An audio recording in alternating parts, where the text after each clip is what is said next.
Hi, welcome to this YouTube video. Today we're going to be showing you how to sharpen a chainsaw chain.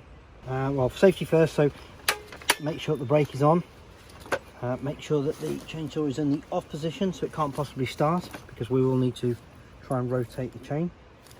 Okay, so a couple of tools we're going to need is a Sharpie pen, which I'll explain why in a minute, and also this steel sharpening tool, which makes an easy job of it. So first of all, let's explain why we might need to sharpen a chain. Okay, so how do we tell when a chain is blunt and needs sharpening? So if we look at these two different lots of wood shavings, what you'll see is these are nice big bits. That means the teeth are digging nicely into the wood and creating lots of nice chips. If you look on the other hand, when the chain becomes blunt or blunter, it starts producing finer powder, which means that the teeth just aren't biting into the wood. Okay, so there's two parts to a chain. You've got the tooth, which is this bit here. This is the sharp bit here. And you've got the raker, which is here. Okay, so the raker is the bit that pulls the sawdust out of the log you're cutting, and the tooth's the bit that cuts into it. And what's really important when you're sharpening a chain is that you evenly sharpen the raker down with the tooth. If you don't, what's going to happen is if you just sharpen the raker down, if you file the raker down, what's going to happen is the tooth is going to dig too deep into the wood and it'll just stall the chainsaw. Alternatively, if you only file the tooth and not the raker, the tooth won't be able to cut into the wood because the raker won't be filed down equally. Okay, so traditionally it would have been a real skill to be able to file the tooth and the raker down evenly with a traditional file. Fortunately, Steel have produced a tool, a sharpening tool here, that makes the job really easy for us, because what happens is the round file sharpens the tooth and the flat file sharpens or flattens the top of the raker. It's really important you get the right tool. They're not all the same. So this is from a 3/8 Pico chain with a 4mm round file. And that's really important you get the right sharpening tool for your chain, otherwise it's just not going to sharpen it properly and you'll end up wrecking the chain.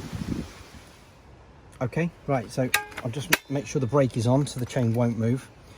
What's really important is that we make sure that we've sharpened every tooth and raker all the way around, and as you move the chain round it becomes difficult to know where you started. So a little tip is to use a Sharpie pen like this and to mark the dot that you're going to start with. So I'll colour that one in black and just put a bit of black on the top there. This way, now as I move the chain round, you can see we've got back to the start. This is the first tooth I'm going to sharpen here. Okay, so we've got to get the file flat, 90 degrees to the bar. So for example, that's no good, that's no good. Okay, so we've done that tooth. We're going to move on to the next tooth. So I'll release the brake, move that in a bit, line it up and go again. 1, 2, 3.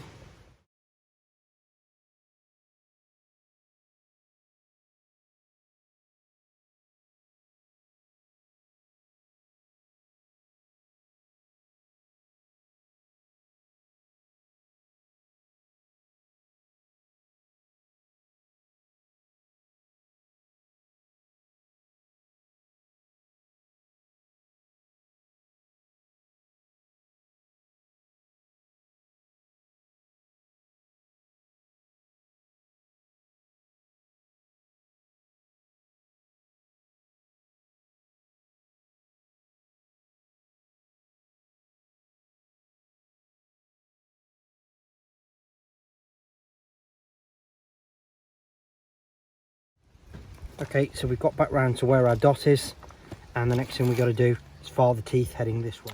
Okay, so when we use the file, it's important it obviously goes the right direction. So the tool's very clever. It's got a picture of a chainsaw on here and shows you the direction that you need to be moving in as you're filing off the teeth and rakers. When you come to do the other side of the chain, you simply turn the tool over and it shows you here again we've got a chainsaw and the direction you need to pull in, so you're pulling that way against the tooth to sharpen it.